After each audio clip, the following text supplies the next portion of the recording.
अस्सलाम वालेकुम, मैं हूं शाहजेब खानजादा। वज़ीर आला खैबर पख्तूनख्वा अली अमीन गंडापुर वफाकी हुकूमत के बड़े बड़े दावों और इक़दामात के बावजूद 5 अक्टूबर को तमाम रुकावटें अबूर करते हुए डी चौक में एहतजाज करने के लिए इस्लामाबाद तो पहुंच गए और फिर तहरीक इंसाफ ने हुकूमत को ताने दिए कि अली अमीन गंडापुर अपने चैलेंज में कामयाब हो गए, मगर फिर अली अमीन गंडापुर डी चौक तो नहीं पहुंच सके, अलबत्ता चाइना चौक से खैबर पख्तूनख्वा हाउस चले गए और फिर कई घंटे गायब रहने के बाद अगले दिन रात को खैबर पख्तूनख्वा असेंबली पहुंच गए, जिसके बाद पहले पीटीआई रहनुमाओं और उनके हामी यूट्यूबर्स ने अली अमीन गंडापुर के किरदार पर सवालात उठाए, उन पर इमरान खान की पीठ में छुरा घोंपने का इल्जाम लगाया। अली अमीन गंडापुर ने इतवार को खैबर पख्तूनख्वा असेंबली पहुंचकर वजाहत भी दी, तो उनकी वजाहत को रऊफ हसन ने अलिफ लेलवी दास्तान करार दे दिया और फिर इस तरह अली अमीन गंडापुर कल एक और वजाहत देने पर मजबूर हो गए, जिसके बाद से तहरीक इंसाफ के रहनुमा मुसलसल वफाकी वजीर दाखिला मोहसिन नकवी समेत वफाकी हुकूमत को ताने दे रहे हैं और कह रहे हैं कि मोहसिन नकवी और वफाकी वज़रा के दावे धरे के धरे रह गए और वो अली अमीन गंडापुर को इस्लामाबाद आने से रोकने में नाकाम हो गए। पीटीआई ये दावा भी कर रही है कि अली अमीन गंडापुर डी चौक पहुंच गए थे। इस हवाले से आज वजीर दाखिला मोहसिन नकवी से सवाल हुआ कि अली अमीन गंडापुर इस्लामाबाद पहुंचे, वापस भी चले गए, इसे हुकूमत की नाकामी समझा जाए या फिर सहूलतकारी समझा जाए। तो मोहसिन नकवी ने जवाब दिया कि अली अमीन गंडापुर की ख्वाहिश थी कि वो डी चौक पहुंचे, मगर वो नहीं पहुंच सके। अगर वो इस्लामाबाद को हाथ लगाकर वापस चले गए तो मैं इस पर कुछ नहीं कह सकता। क्या कि मैं इस्लामाबाद आऊंगा और खिताब भी करूंगा, उन्होंने दावा भी किया कि मैंने खिताब की, फिर वापस भी चलेंगे। बाकी जो है वो सहूलत गाड़ी समझी जाएगी, नाकामी समझी जाएगी। वो इस्लामाबाद आके उसको हाथ लगा के कहना कि मैं एंटर हो गया, सारा कुछ हो गया, तो फिर तो मैं उस पर नहीं कहता। उनकी ख्वाहिश थी कि डी चौक आना, डी चौक आके धरना देना। ये जितने साफी दोस्त बैठे हैं इनसे सिर्फ ये पूछ लें कि डी चौक वो कितने बजे, मैंने तो नहीं देख सका उनको डी चौक पे, कहीं वो आए लेफ्ट राइट आके चले गए तो उस पर मैं कुछ नहीं कहता। साथ ही आज वज़ीर आला पंजाब मरियम नवाज ने पीटीआई के एहतजाज के हवाले से तनकीद करते हुए कहा कि अगर एहतजाज करना पड़ता है तो खैबर पख्तूनख्वा से सरकारी गाड़ियों में सरकारी लोगों को लाना पड़ता है। अब एक ऐसी पोल्यूशन भी है जिसको हम पॉलिटिकल पोल्यूशन कहते हैं, पॉलिटिकल स्मॉग कहते हैं, जो नज़र नहीं आती लेकिन मुल्क को तबाह और बर्बाद कर देती है। हर रोज़ हमें सुनने में आता है कि ये एहतजाज कर दो, ये जला दो, घेराव कर लो। ये इतनी गलत रवायत है। एहतजाज अगर करना पड़ता है तो लोगों को खैबर पख्तूनख्वा से लाना पड़ता है, वो भी सरकारी लोगों को सरकारी गाड़ियों में। और कितनी गलत रवायत हम डाल रहे हैं। हफ्ते के दिन एहतजाज था, आप जानते हो कि खैबर पख्तूनख्वा पुलिस के लोग पकड़े गए जो पंजाब पुलिस और इस्लामाबाद पुलिस पे हमला कर रहे थे। हम अपना ये चेहरा दिखाते हैं कि एक सूबा जो है वो पूरे साजो सामान के साथ विफाक पे हमला आवर हो रहा है। क्यों? क्योंकि महंगाई कम हो रही है, क्योंकि आपकी सियासत जो है वो दफन हो रही है। मैं अगर आपकी जगह होती, मैं कहती मेरी सियासी मुखालफत अगर अपनी जगह, अगर मेरा मुल्क तरक्की करे तो मैं चुप करके मुँह पे उंगली रख के बैठ जाऊँ आराम से। इसके अलावा हुकूमत आईनी तरामीम के लिए दोबारा मुतहर्रिक हो गई है। आईनी तरामीम के हवाले से बिलावल भुट्टो ज़रदारी ने बड़ा दावा कर दिया और कह दिया कि आईनी तरामीम 25 अक्टूबर से पहले मंजूर हो जाएंगी। तहरीक इंसाफ इल्ज़ाम लगा रही है कि हुकूमत की मुजव्वज़ा आईनी तरामीम मुल्क में अदलिया की आज़ादी को ख़त्म करने के लिए लाई जा रही है। तहरीक इंसाफ का इल्ज़ाम है कि आईनी तरामीम के ज़रिए हुकूमत चीफ जस्टिस काजी फ़ाइज़ ईसा को आईनी अदालत का चीफ जस्टिस बनाना चाहती है। यह आईनी अदालत मुल्क की सबसे बड़ी अदालत होगी और सुप्रीम कोर्ट भी उसके मातहत होगी। इस तरह से सुप्रीम कोर्ट अहम आईनी मुकदमात के हवाले से गैर मौसर होकर रह जाएगी। तहरीक इंसाफ का इल्ज़ाम यह भी है कि हुकूमत ये सारा काम 25 अक्टूबर को चीफ जस्टिस काजी फ़ाइज़ ईसा की रिटायरमेंट से पहले करना चाह रही है, ताकि उन्हें रिटायरमेंट के साथ ही आईनी अदालत का चीफ जस्टिस मुकर्रर कर दिया जाए। और दूसरी तरफ हुकूमत ये इल्ज़ाम आयद कर रही है कि तहरीक इंसाफ आला अदलिया को सियासी बुनियादों पर तकसीम करने की कोशिश कर रही है और ये उम्मीद लगाए हुए है कि 25 अक्टूबर को चीफ जस्टिस काजी फ़ाइज़ ईसा की रिटायरमेंट के बाद सुप्रीम कोर्ट से उसके हक में फैसले आना शुरू हो जाएंगे। 8 फरवरी के इंतखाबात कल अदम करार दे दिए जाएंगे और मुल्क को नए इंतखाबात की तरफ ले जाया जाएगा। तहरीक इंसाफ अपने इल्ज़ामात के हक में हुकूमती रहनुमाओं के बयानात को बुनियाद बना रही है और हुकूमत अपने इल्ज़ामात के हक में इमरान खान समेत तहरीक इंसाफ के रहनुमाओं के बयानात पेश कर रही है। और दूसरी तरफ पीपल्स पार्टी भी मुसलसल आईनी अदालत के लिए कोशिशें कर रही है और बिलावल भुट्टो ज़रदारी ने कल कहा कि हुकूमत चाहेगी कि आईनी तरामीम 25 अक्टूबर से पहले हो। अगर मैं काबीना का रुकन होता तो ये यकीनी बनाने की कोशिश करता कि ये अमल 25 अक्टूबर से पहले मुकम्मल हो जाए। जबकि आज बिलावल भुट्टो ज़रदारी ने साफ़ियों से गुफ्तगू करते हुए कहा है कि मुजव्वज़ा आईनी तरमीम पास कराने के लिए टाइमलाइन का मसला नहीं है। मैं महसूस करता हूँ कि 25 अक्टूबर तक आईनी तरमीम पास करा ली जाएगी। हमारी तरफ से आईनी तरमीम की कोई डेडलाइन नहीं है, लेकिन हुकूमत की तरफ से हो सकती है। हमारी कोशिश थी कि मौलाना फजलुर रहमान समेत तमाम सियासी जमातों को साथ लेकर चला जाए। हुकूमत के पास ज़मीर पर वोट लेने का ऑप्शन मौजूद है, इसके बावजूद इत्तफाक़ राय की कोशिश की जा रही है। पीपल्स पार्टी तमाम सियासी जमातों को साथ लेकर चलना चाहती है। JUI का ड्राफ्ट आएगा तो बैठकर देखेंगे, बातचीत के बाद जो सामने आएगा वो तरमीम लाएंगे। ऐवान सदर में 5 बड़े बैठे थे तो यकीनी तौर पर संजीदा बात हुई होगी। बिलावल भुट्टो जरदारी ने मजीद कहा कि अदालतों का छुट्टी के दिन ऑर्डर आया जिसका चीफ जस्टिस को भी इल्म नहीं था। हम अदालती इस्लाहात और सूबों के मुसावी हुकूक चाहते हैं। आईनी अदालतों और अदालती इस्लाहात पर मौलाना फजलुर रहमान मान गए थे। हुकूमत आइन के आर्टिकल 8 और 51 में तरमीम लाना चाहती थी, लेकिन पीपल्स पार्टी और JUI ने इनकार कर दिया। इमरान खान और उनकी जमात को हर इशू पर मौका दिया, लेकिन उन्होंने गैर संजीदगी दिखाई। इमरान खान अगर अप्रैल 2022 से सियासी फैसले करते तो आज वो दोबारा वजीर आजम होते। इमरान खान आज भी सियासतदानों से नहीं, इस्टेब्लिशमेंट से बात करना चाहते हैं। मुझे इमरान खान का सियासी मुस्तकबिल रोशन नजर नहीं आता। हमने सियासी इत्तफाक़ राय के लिए कमेटी बनाई, PTI ने उसका भी बॉयकॉट कर दिया। बिलावल भुट्टो जरदारी ने कहा कि जो मर्जी चीफ जस्टिस आ जाए हमें फ़र्क नहीं पड़ता, लेकिन इफ्तिखार चौधरी का तर्ज अमल नहीं होना चाहिए। हम चाहते हैं कि सूबों में भी आईनी अदालतें कायम हो, इससे अवाम को फौरी रिलीफ मिलेगा। हुकूमत जल्द घबरा जाती है, सियासत में जो डर गया वो मर गया। आला अदालतों में तकर्रियाँ अदलिया, पार्लियामेंट और वकला की मुतनासिब नुमाइंदगी के जरिए होनी चाहिए। जस्टिस मुनीब अख्तर ने 63A के फैसले में अपना जहन वाज़ेह कर दिया है। जब तक नैब होगा मुल्क में सियासी इंजीनियरिंग होती रहेगी। बिलावल भुट्टो ने मजीद कहा कि आर्मी चीफ की मुद्दत मुलाजमत में तोसी का मामला पार्लियामेंट से तयशुदा है। आर्मी चीफ की मुद्दत मुलाजमत में तोसी के लिए किसी आईनी तरमीम की जरूरत नहीं। आर्मी चीफ की मुद्दत में तोसी का मामला सुप्रीम कोर्ट ने पार्लियामेंट से तरमीम करा के हल कर दिया था। यानी हुकूमत की पूरी कोशिश है कि आईनी तरामीम के लिए दरकार 2/3 अक्सरियत हासिल करने के लिए उसे मौलाना फजलुर रहमान की हिमायत हासिल हो जाए। मगर फिर हुकूमत ये इशारा भी दे रही है कि हुकूमत मौलाना के बगैर भी आईनी तरामीम मंजूर कराने की पोजीशन में है, यानी तहरीक इंसाफ के MNAs और सेनेटर्स के वोटों के जरिए। सदर आसिफ अली जरदारी, नवाज शरीफ और वजीर आजम शहबाज शरीफ ने 2 दिन पहले खुद ऐवान सदर में मौलाना फजलुर रहमान से मुलाकात की और उसके बाद गुज़िश्ता रोज़ JUI के रहनुमा सेनेटर कामरान मुर्तज़ा ने हमारे प्रोग्राम में कहा कि आईनी तरामीम के हवाले से हुकूमती मुसविदा काबिल कबूल नहीं था, इसलिए वोट नहीं दिया। JUI का मुसविदा 1-2 दिन में सामने आ जाएगा।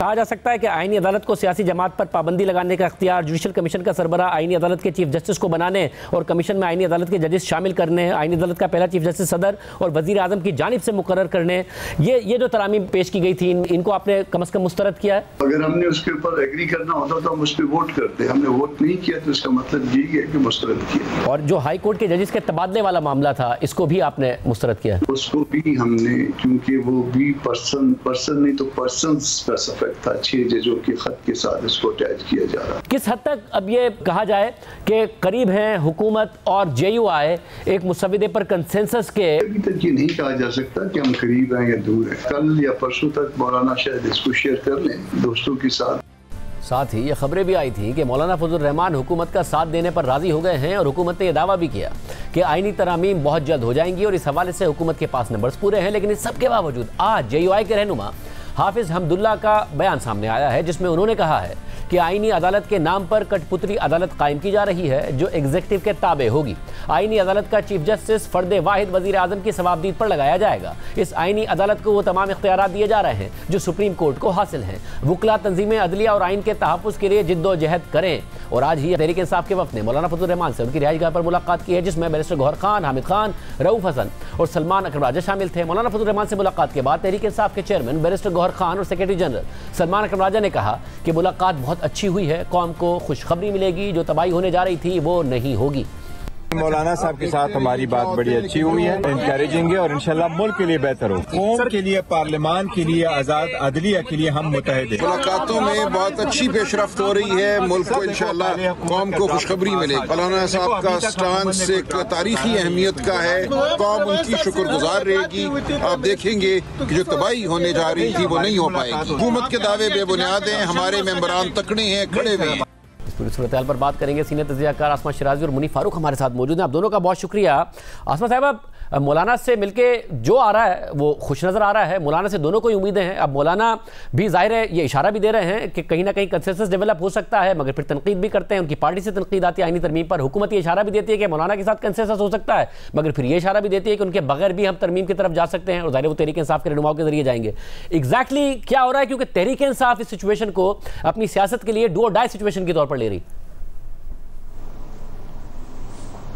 जी बिल्कुल ऐसा ही है शाज़ेब, लेकिन जो बात है वो थोड़ी सी मुख्तलिफ बात यूँ है कि पाकिस्तान तहरीक इंसाफ चाहती ही नहीं कि आइनी अदालतें बने, और मौलाना फजल रहमान साहब चाहते हैं कि आइनी अदालतें बने।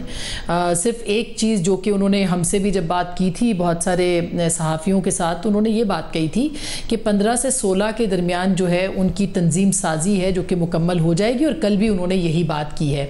आज जो उनकी मुलाकात हुई है पाकिस्तान तहरीक इंसाफ के साथ, किसी भी तरीके से पाकिस्तान तहरीक इंसाफ चाहती है कि उनको ऑन बोर्ड लेके इस मामले को डिले किया जाए, क्योंकि वो जो 25 तारीख है वो जादुई तारीख है, और उस जादुई तारीख से पहले अगर ये सब मामला हो जाता है, ये कॉन्स्टिट्यूशनल अमेंडमेंट्स आ जाती हैं और उसमें मौलाना का इनपुट भी होता है, उनका वोट भी होता है, तो फिर ज़ाहिर है कि पाकिस्तान तहरीक इंसाफ जो है वो बहुत डिफेंसिव पोजीशन पे चली जाएगी और उनके पास जो है वो ऐसा सच कुछ नहीं होगा। तो मौलाना कॉन्स्टिट्यूशनल कोर्ट्स चाहते हैं, अलबत्ता उसमें जो मिलिट्री कोर्ट्स वाली मुतनाज़ा शिक़ें थी वो अब पाकिस्तान पीपल्स पार्टी ने और मौलाना फजल रहमान साहब ने निकाल दी हैं, जो हमारी इत्तलात हैं, और जो मुश्तरकात हैं उसके ऊपर बात हुई। और मुश्तरकात में जो है वो सबसे अहम चीज़ एक ही है, वो है कॉन्स्टिट्यूशनल कोर्ट्स। उसकी जुज़ियात क्या होंगी, उसको कितने टेन्योर के लिए होना है, उसकी टर्म्स क्या होंगी, उसमें उसकी अपॉइंटमेंट पहली जो है वो कौन करेगा, फिर जो सुप्रीम कोर्ट के जजेस हैं वो पैनल ऑफ जजेस में से सिलेक्शन होगी कि नहीं,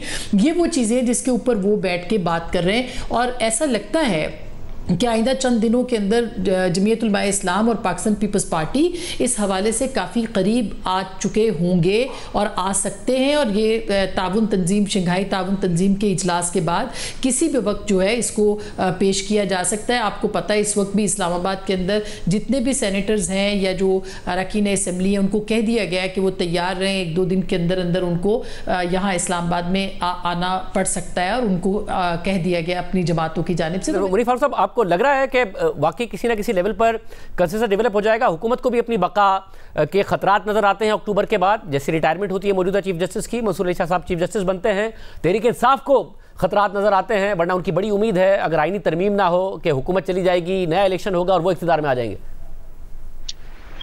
बहुत शुक्रिया शाहजेब साहब। कुछ चीज़ें जो ग्राउंड रियलिटी से ताल्लुक़ रखती हैं वो ये है कि एक बात तो कायम और दायम है, वो ये है कि हुकूमत तो कहीं नहीं जा रही। मंसूर अली शाह साहब या नो मंसूर अली शाह साहब, ये बात तो तय कर ली गई है, और जारी बात है हुकूमत को बेशुमार सपोर्ट हासिल है पाकिस्तान की एस्टैब्लिशमेंट की भी।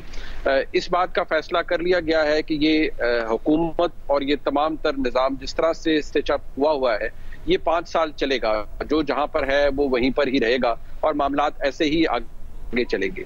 जहां तक बात मंसूर अली शाह साहब की अपॉइंटमेंट की है एज चीफ जस्टिस, तो जो 25 तारीख या 26 या 25 अक्टूबर का जो मैजिकल डेट है उसके हवाले से भी एक नई चीज सामने आई है, वो ये कि अगर उससे पहले कंसेंसस हो जाता है तो बहुत अच्छी बात है, बिल्कुल दुरुस्त बात है। जैसे आसमा शाही साहब फरमा रही थी कि जो बेर मिनिमम है उस पर तो उसको फेज वाइज करने पर अब तहिया किया गया है कि पहले बुनियादी चीज आईनी अदालत का क़याम है, आईनी अदालत को बनाया जाएगा, वो एक दफा बन जाती है, मार्ज़े वजूद में आ जाती है तो मामलात दुरुस्त हो जाएंगे। और जो 25 की डेट है उसको भी अब इस तरह से लिया जा रहा है कि उससे पहले हो जाए तो बहुत अच्छा, ना भी हो तो 26, 27, 28 किसी वक्त तक अगर नंबर इकट्ठा हो जाता है, जो कि हुकूमत का दावा यह है कि वो इकट्ठा कर सकती है और मजबूत है, और हुकूमत के साथ जो हेल्पिंग हैंड है वो भी यही समझता है कि हुकूमत को ये नंबर आसानी से 63 का अपनी शक्ल में आने के बाद हुकूमत को ये नंबर हासिल हो जाएगा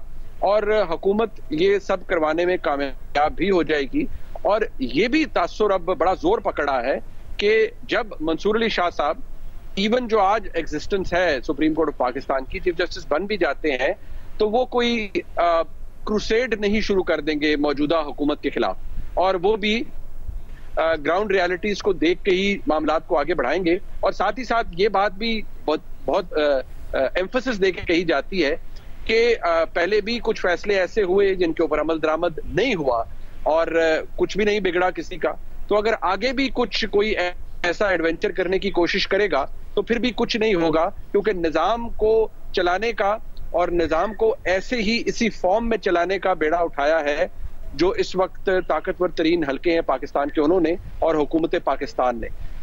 जहां तक बात कुछ मिलिट्री कोर्ट्स और इन चीजों के हवाले से है वो दुरुस्त बात है कि इसको अब फेज वाइज किया जाएगा। बुनियादी तौर पर पहला अमल यह होगा कि आईनी अदालत बनाई जाए।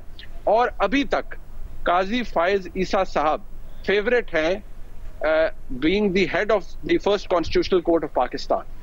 हाँ, ये जरूर है कि शायद आने वाले दिनों के अंदर वो इस वक्त तो शायद एक नॉन नेगोशिएबल इंस्ट्रूमेंट है, लेकिन शायद हालात अगर बदलें तो फिर कोई और फैसले भी किए जा सकते हैं। लेकिन आईनी अदालत का बनना, उसके लिए तो मुकम्मल तौर पर तैयारी और सफबंदी कर ली गई है।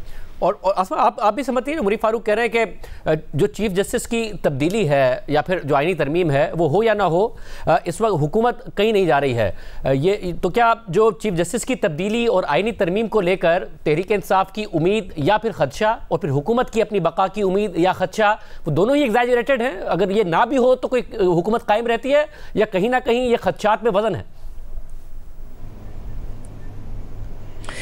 जी बिल्कुल वज़न है और खदशात दोनों तरफ से हैं। और जो डू और डाई की बात आपने पिछले क्वेश्चन में की थी, वो इस वक्त जो है वो वाकई करो या मरो वाली सिचुएशन है दोनों के लिए। और आपके तक इत्तलात ये होंगी कि इमरान खान साहब ने भी अपनी पार्टी को कहा है कि आईनी तरमीम को किसी सूरत नहीं होने देना, वरना दूसरी सूरत में उनके पास एजिटेशन है, एहतजाज है, बार बार चढ़ाई है, महाजराई है, और एक सूबा जो है वो वफाक के अंदर या उसके ऊपर बार बार आ सकता है। दूसरी तरफ हुकूमत है जो ये समझती है कि अगर इस निज़ाम को और अभी जो मईशत है इसको संभालना है, इवन रियासत के हवाले से भी, तो वो समझते हैं कि ये मामला तय होना ज़रूरी है कि सुप्रीम कोर्ट की हुदूद क्या है, उसमें किसको बनना चाहिए, कौन किसकी ख्वाहिश पर अमल करता है नहीं करता है, ये सारी बातें। क्योंकि आपको ये बात याद होगी कि बिलावल भुट्टो साहब ने कहा कि उनसे जो मुसवदा शेयर हुआ था उससे पहले वो जज साहिबान से शुरू हुआ था, शेयर हुआ था। हमारी इत्तलात ये है कि वो मुसवदा दोनों जो सीनियर मोस्ट हैं, चीफ जस्टिस साहब और जो आने वाले हैं, उनके साथ वो तय हुआ था, उनके साथ वो डिस्कस हुआ था, शेयर हुआ था, और उनकी ख्वाहिश के मुताबिक जो है उसको प्रोसीड किया गया था। लेकिन अचानक उसके बाद उसमें एक नया मोड़ आया और सिर्फ 2 दिनों के बाद जो है वो मखसूस नशिस्तों का जो मामला था उसके ऊपर एक हुक्मनामा आ गया।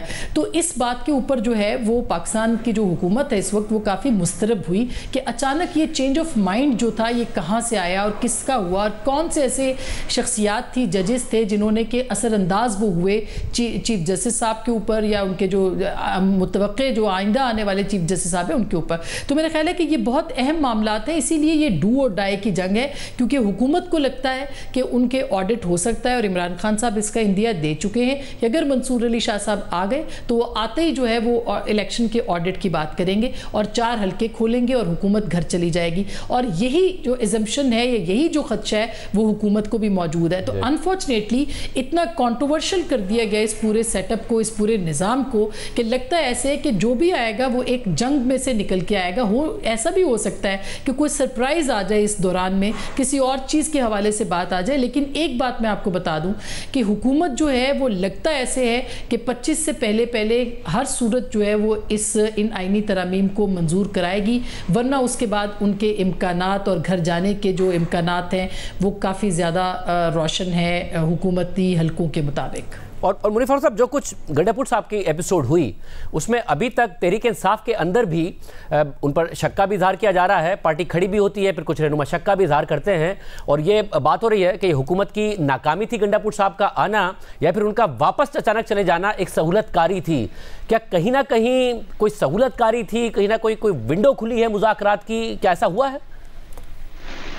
शाहजेब साहब, 2 चीजें हैं। एक तो ये कि गंडापुर साहब के साथ इंटरेक्शन पाकिस्तान की हुकूमत या चले हम ये कहें पाकिस्तान की एस्टेब्लिशमेंट का इस हद तक तो पहले भी रहा है, आज भी है, और वो यही है कि आप अपने सूबे की तरफ देखें, अपने सूबे के हालात देख रहे हैं। एक दफा ऑल ओवर अगेन ये एक दहशतगर्दी इन्फेस्टेड एरिया बन चुका है और 3-4 अजला के अंदर बहुत सीरियस प्रॉब्लम्स हैं। आप शोहदा के जनाजों में नहीं जाते, वेरएज़ आपकी प्रेफरेंसेस और हैं, कोई डेवलपमेंट नहीं है, लॉ एंड ऑर्डर बड़ा बुरी तरीके से मुतासर हो रहा है, और कोट किया जाता है कि पंजाब के अंदर ऑन दी अदर हैंड बहुत कुछ हो रहा है, रिगार्डलेस कि वो उसके अंदर क्या चीज़ है क्या नहीं है, लेकिन बहुत सी बातों को फोकस किया जाता है। विंडो कम अज कम इस हद तक तो जरूर गंडापुर साहब के साथ है कि ये कम्युनिकेशन हो रही है, लेकिन अदर देन दैट जो गंडापुर साहब अब तक माइनर कंसेशंस लेते रहे हैं, कभी कभी इमरान खान साहब से मिल लूं, कभी इमरान खान साहब के लिए कोई छोटी मोटी सहूलत के लिए कि ये हो गया वो हो गया, उनकी तकलीफ सोलिसिट करने के लिए तो गंडापुर साहब अपना किरदार अदा करते रहे हैं, लेकिन कोई मेजर पॉलिसी शिफ्ट या स्ट्रेटेजिक लेवल के जो मुज़ाकरात हैं वो एस्टेब्लिशमेंट और पाकिस्तान तहरीक इंसाफ में नहीं हो रहे। क्योंकि एक बात शाहजेब साहब जहन में रखनी चाहिए कि जो एस्टेब्लिशमेंट की पॉलिसी है वो वही है जो पहले थी और आज भी है, कि इमरान खान साहब को बदकिस्मती उनकी ये है कि वो उसी लेंस से देखे जा रहे हैं कि ये रियासत मुखालिफ नहीं बल्कि फौज मुखालिफ है। वो फौज उनको इस तरह से नहीं देख रही कि ये सिर्फ हमारे चीफ को क्रिटिसाइज करते हैं या उनके ऊपर दुश्मन दराजी करते हैं, वो इस तरह से देख रहे हैं कि चीफ के ऊपर क्रिटिसिज्म मतलब फौज के साथ दुश्मनी है। तो इमरान खान साहब तो अभी भी एक डार्कर साइड के ऊपर ही एग्जिस्ट करते हैं। दूसरी बात यह है कि जिन खदशात का इजहार वजीर दिफा ख्वाजा आसिफ साहब ने किया, उनके हवाले से भी मैंने कुरेदने की कोशिश की है बहुत से लोगों को, तो उनको इममटीरियल करार दिया गया है और कहा यह गया है कि ना ही ऐसी कोई सिचुएशन बनेगी, और आई रिपीट कि ना ही मंसूर अली शाह साहब कोई ऐसा क्रूसेड या ऐसा एडवेंचर करेंगे, क्योंकि अगर करेंगे तो फिर उसके नताइज भी बहुत संगीन होंगे। आईनी अदालत का बनना इस पूरे निजाम के लिए और इस निजाम को मजबूत करने वाले हाथों के लिए उन्होंने ये ठान रखी है कि ये करना है, क्योंकि उनका कहना यह है कि सिर्फ हुकूमत ही नहीं बल्कि पाकिस्तान के ताकतवर हल्के भी ये समझते हैं कि सुप्रीम कोर्ट के अंदर बैठे मेजॉरिटी ऑफ जजेस सियासत की गर्द से अटे पड़े हैं बसद एहतराम, और उनके फैसलों से सियासत और सियासी टिल्ट वाज़े तौर पर नजर आ रहा है। लिहाजा ये once and for all settle करने के लिए कमर बस्ता है इस वक्त पूरा निजाम। अब वक्त बताएगा कि क्या होता है। बहुत शुक्रिया तजिया, आपने सुना। इसके हवाले कुछ अहम डेवलपमेंट्स हो रही हैं और जिसकी वजह से हुकूमत और पूरे एतमाद होती जा रही है। वो आज क्या डेवलपमेंट्स हुई हैं उन पर तफसील से बात करेंगे एक ब्रेक के बाद। सितंबर के महीने में महंगाई की शरह 7% से नीचे आने, IMF के साथ मुआहदा होने और उसकी पहली किस्त मिलने और फिर बरामदात में इजाफे के साथ तरसीलात दर के आदाद-ओ-शुमार के मुताबिक सितंबर में गुज़िश्ता बरस के मुकाबले में 29% ज़्यादा यानी 2.85 अरब डॉलर्स की तरसीलात दर आने के बाद हुकूमत इस एतमाद का इज़हार कर रही है कि मईशत के हवाले से गैर यकीनी की सूरत हाल मुकम्मल तौर पर ख़त्म हो गई है। मुआशी इस्तेहकाम हासिल कर लिया गया है। हुकूमत का दावा है कि अब शरह सूद में मज़ीद कमी होगी, सरमायाकारी होगी और बैरूनी सरमायाकारी भी आएगी। और आज सऊदी सरमायाकारों के वफ्द की 3 रोज़ा दौरे पर पाकिस्तान आमद हुई और एलामिया के मुताबिक वफ्द की सरबराही सऊदी वजीर सरमायाकारी खालिद अब्दुल अजीज़ कर रहे हैं। सऊदी वफ्द में तवानाई, माइनिंग, मिनरल्स और एग्रीकल्चर शोबे के हुक्काम और कंपनियां शामिल हैं। वफ्द में बिजनेस, सयाहत, इंडस्ट्री, अफरादी क़ुव्वत, मुख्तलिफ शोबों के हुक्काम और कंपनियां शामिल हैं। सऊदी वफ्द की पाकिस्तानी कंपनियों से बिजनेस टू बिजनेस मुलाकातें भी शेड्यूल्ड हैं। सऊदी वफ्द के दौरे के दौरान मुख्तलिफ मुआहदों पर दस्तखत किए जाएंगे, जबकि वफाकी वज़ीर डॉक्टर मुसद्दिक मलिक के मुताबिक सऊदी वफ्द की आमद पाक सऊदी तिजारती ताल्लुकात में अहम संग मील है। पाकिस्तानी मईशत के लिए इस दौरे के दूररस फ़वाइद होंगे। और दूसरी तरफ हुकूमत दावा कर रही है कि टैक्स नेट को बढ़ाया जाएगा, टैक्स ना देने वालों और टैक्स फाइल ना करने वालों के गिर्द घेरा तंग किया जाएगा। चेयरमैन FBR के मुताबिक हुकूमत इनकम टैक्स गोशवारे जमा कराने की तारीख में मजीद तौसी नहीं करेगी। नॉन फाइलर्स के खिलाफ कार्रवाइयाँ 1 नवंबर के बाद से शुरू होंगी।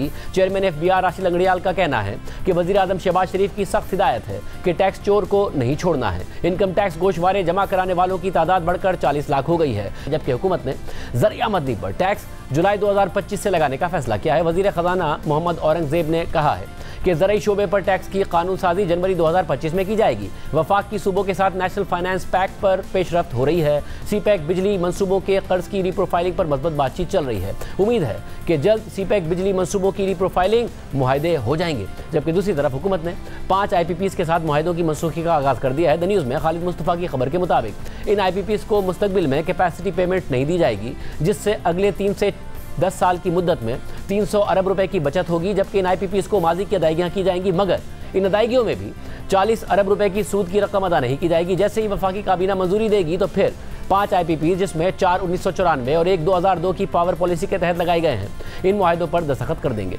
खबर के मुताबिक टास्क फोर्स 1994 और 2002 की पॉलिसी के तहत लगाए गए मजीद 18 IPPs के साथ मुज़ाकरात कर रही है, जिनकी मजमूई पैदावार 4267 मेगावाट है।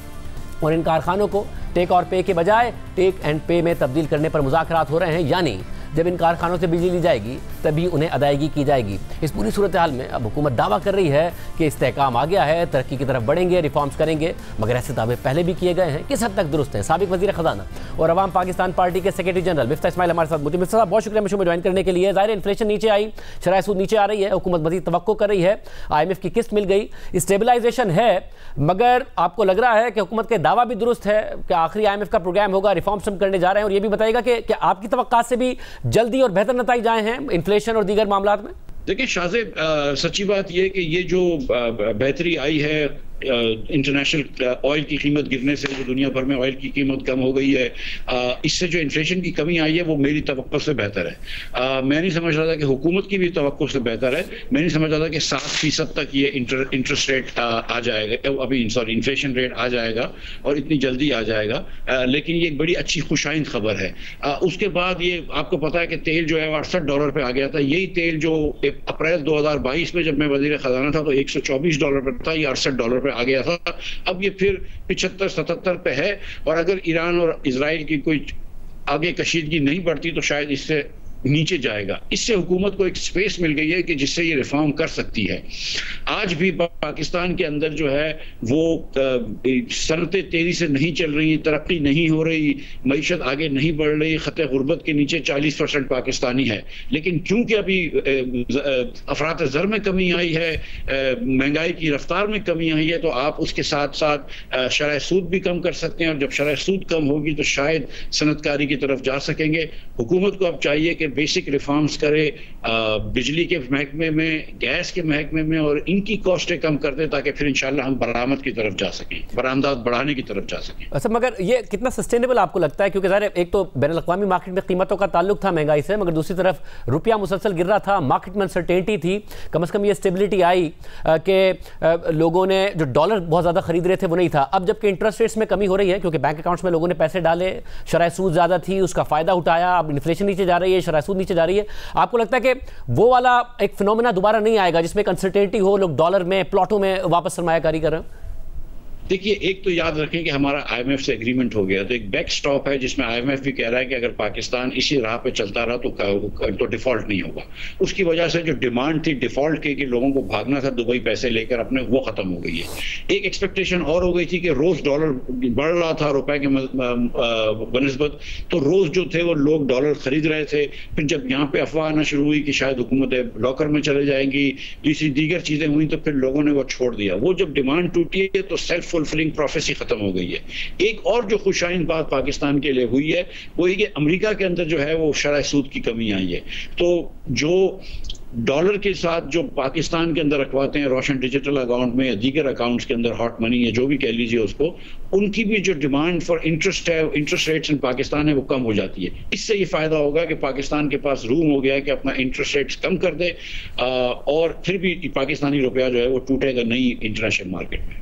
और सब, और फिर इस सब में अब सऊदी अरब का वफ्द आता है, हुकूमत अब ये कह रही है कि यहाँ से तरक्की की तरफ जाएंगे, स्टेबलाइजेशन से। आपको लगता है, क्योंकि सरमायाकारी के माजी में भी बड़े दावे हुए, बट प्रैक्टिकली अगर वफ्द आता है तो कहीं ना कहीं कुछ ना कुछ डेवलपमेंट हो रही है?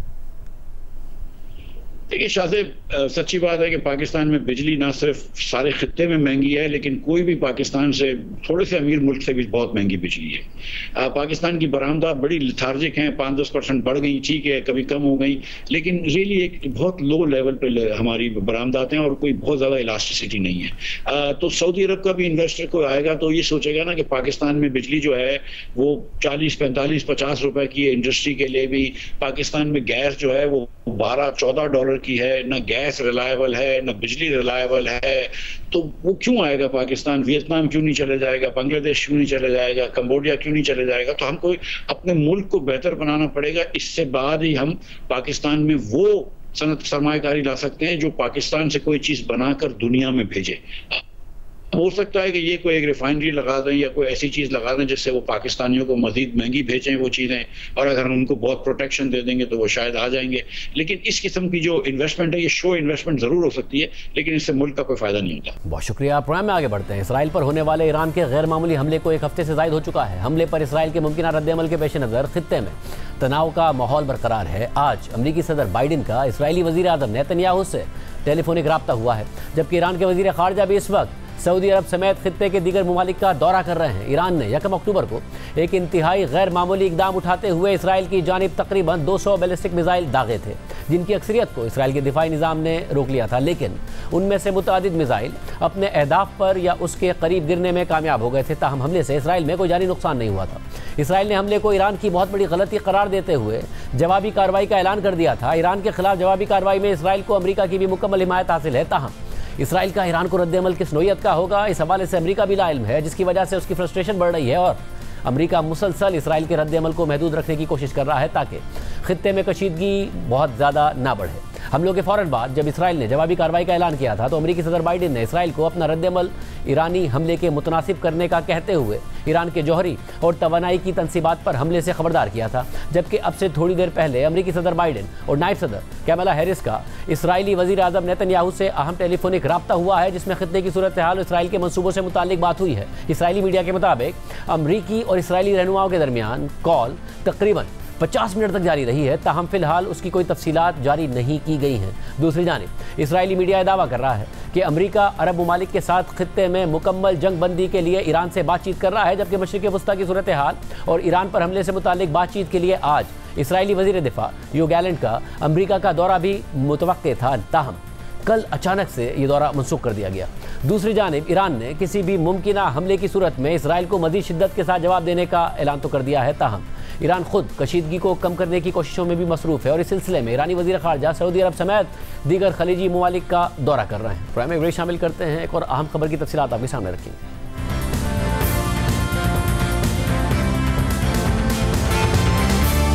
एक तरफ इमरान खान के साथ 18 अक्टूबर तक मुलाकातों पर पाबंदी है, उनकी 2 बहनें गिरफ्तार हैं, जबकि जिस वकील ने इमरान खान से मुलाकात के लिए दरख्वास्त दायर की थी उसे भी लापता करने का दावा किया जा रहा है। तहरीक इंसाफ दावा कर रही है कि पार्टी रहनुमा और मुतादिद केसेस में इमरान खान के वकील इंतज़ार हुसैन पंजोता लापता हो गए हैं। तहरीक इंसाफ के रहनुमा और कौमी असम्बली में अपोजिशन लीडर उमर अयूब ने इंतज़ार हुसैन पंजोता की गुमशुदगी का इल्ज़ाम बराह रास्त एजेंसियों पर लगा दिया है। तहरीक इंसाफ के रहनुमाओं का दावा है कि कल शाम से इंतज़ार हुसैन पंजोता से रब्ता नहीं हुआ है। उनकी बाजियाबी के लिए एडवोकेट अली एजाज ने आज इस्लामाबाद हाई कोर्ट में दरख्वास्त दायर की, जिसमें मौक़िफ़ अपनाया गया है कि इंतज़ार हुसैन पंजोता से 8 अक्टूबर शाम 4 बजे से रब्ता नहीं हो रहा है। उन्हें ढूंढने की कोशिश की गई है, जबकि इस हवाले से पुलिस और दीगर इदारों से रब्ता भी किया गया, मगर अभी तक इंतज़ार हुसैन पंजोता के बारे में कुछ पता नहीं चल सका है। अदालत से इस्तदा है कि उनकी बाजियाबी का हुक्म दिया जाए। दरख्वास्त में वफाकी हुकूमत को सेक्रेटरी दाखिला और सेक्रेटरी दिफा के जरिए फरीक बनाया गया है, जबकि चीफ कमिश्नर इस्लामाबाद FIA और IG इस्लामाबाद पुलिस को भी फरीक बनाया गया है। इस दरख्वास्त पर आज ही chief justice Islamabad high court justice Aamir Farooq ने समाअत की। एडवोकेट फैसल चौधरी और अली एजाज अदालत के सामने पेश हुए। एडवोकेट फैसल चौधरी ने अदालत के सामने मौक़िफ़ अख्तियार किया कि यह बहुत अलार्मिंग सूरत हाल है, ये बुकला कम्युनिटी का इशू है। हम कल इकट्ठे थे, हमने कॉफ़ी पी और फिर इंतज़ार पंजोता वहाँ से चले गए। कल 4 बजे से उनके साथ रब्ता नहीं हो रहा है। इस पर जस्टिस आमिर फारूक ने उससे पूछा कि क्या आपने दरख्वास्त दी है, आखिरी दफ़ा इंतज़ार हुसैन पंजोता किस इलाके में थे। इस पर फैसल चौधरी ने जवाब दिया कि आखिरी दफ़ा इंतज़ार पंजोता F6 के इलाके में थे। जस्टिस आमिर फारूक ने उनसे कहा कि मैं नोटिस कर देता हूं, आप कायदे और कानून के मुताबिक पहले थाने में दरख्वास्त दें। इस दौरान फैसल चौधरी ने अदालत से इस्तदा की कि IG इस्लामाबाद को हुक्म दें कि वो इंतज़ार पंजोता को बाजियाब करा के पेश करें। इस दौरान एडवोकेट समीर खोसा ने अदालत को बताया कि मैंने सुबह एक केस इंतज़ार पंजोता की जानिब से दायर किया, कल तक मैं उनके साथ राब्ते में था। आज की समाअत में अदालत ने IG इस्लामाबाद को नोटिस जारी करके उन्हें ज़ाती हैसियत में तलब करते हुए समाअत कल तक के लिए मुलतवी कर दी। इंतज़ार हुसैन पंजोता की मुबैना गुमशुदगी पर PTI के ऑफिशियल एक्स अकाउंट से पोस्ट किया गया कि इंतज़ार हुसैन पंजोता को फौरी बाजियाब कराया जाए। इस तरह के इकदाम एक दफ़ा फिर साबित करते हैं कि किस तरह इमरान खान को बुनियादी इंसानी और कानूनी हुकूक से महरूम रखा जा रहा है। जबकि दूसरी जानिब आज ही इंतज़ार पंजोता की जानिब से इस्लामाबाद हाई कोर्ट में बानी PTI इमरान खान की अडियाला जेल में वकला से मुलाकात न करवाने के खिलाफ दरख्वास्त दायर की गई थी। पीर को अडियाला जेल के हुक्काम ने इस्लामाबाद और रावलपिंडी में सिक्योरिटी अलर्ट के पेश नज़र 18 अक्टूबर तक तमाम कैदियों की वकला और अहले खाना से मुलाकात पर पाबंदी आयद कर दी थी, जिसमें इमरान खान और बुशरा बीबी भी शामिल हैं। इमरान खान से वकला की मुलाकात न करवाने के खिलाफ इंतज़ार हुसैन पंजोता की दरख्वास्त में सेक्रेटरी दाखिला और सुप्रिंटेंडेंट अडियाला जेल को फरीक बनाया गया था। इस दरख्वास्त पर आज इस्लामाबाद हाई कोर्ट की जस्टिस समन रिफत इम्तियाज़ ने समाअत की और समाअत के दौरान रिमार्क दिए कि केस में दिए गए अदालती ऑर्डर की कोई खिलाफ वर्जी नहीं की गई। हाई कोर्ट के 2 रुकनी बेंच ने SOPs बनाने की डायरेक्शन दी थी। अगर खिलाफ वर्जी हुई है तो तौहीन अदालत की दरख्वास्त उस बेंच में होगी। मेरे ख्याल में ये तौहीन अदालत की दरख्वास्त इस केस में नहीं बनती। जस्टिस समन रिफत इम्तियाज़ ने इंतज़ार हुसैन पंजोता के मुआविन वकील से कहा कि मैं नोटिस जारी कर देती हूँ, लेकिन मैं मुतमईन नहीं हूँ, तब तक आप दीगर पहलुओं पर गौर कर लें। इसके दौरान अदालत ने सेक्रेटरी दाखिला और सुप्रिंटेंडेंट अडियाला जेल को नोटिस जारी कर दिया। आज के प्रोग्राम में इतना ही, इजाज़त दीजिए। अल्लाह हाफ़िज़।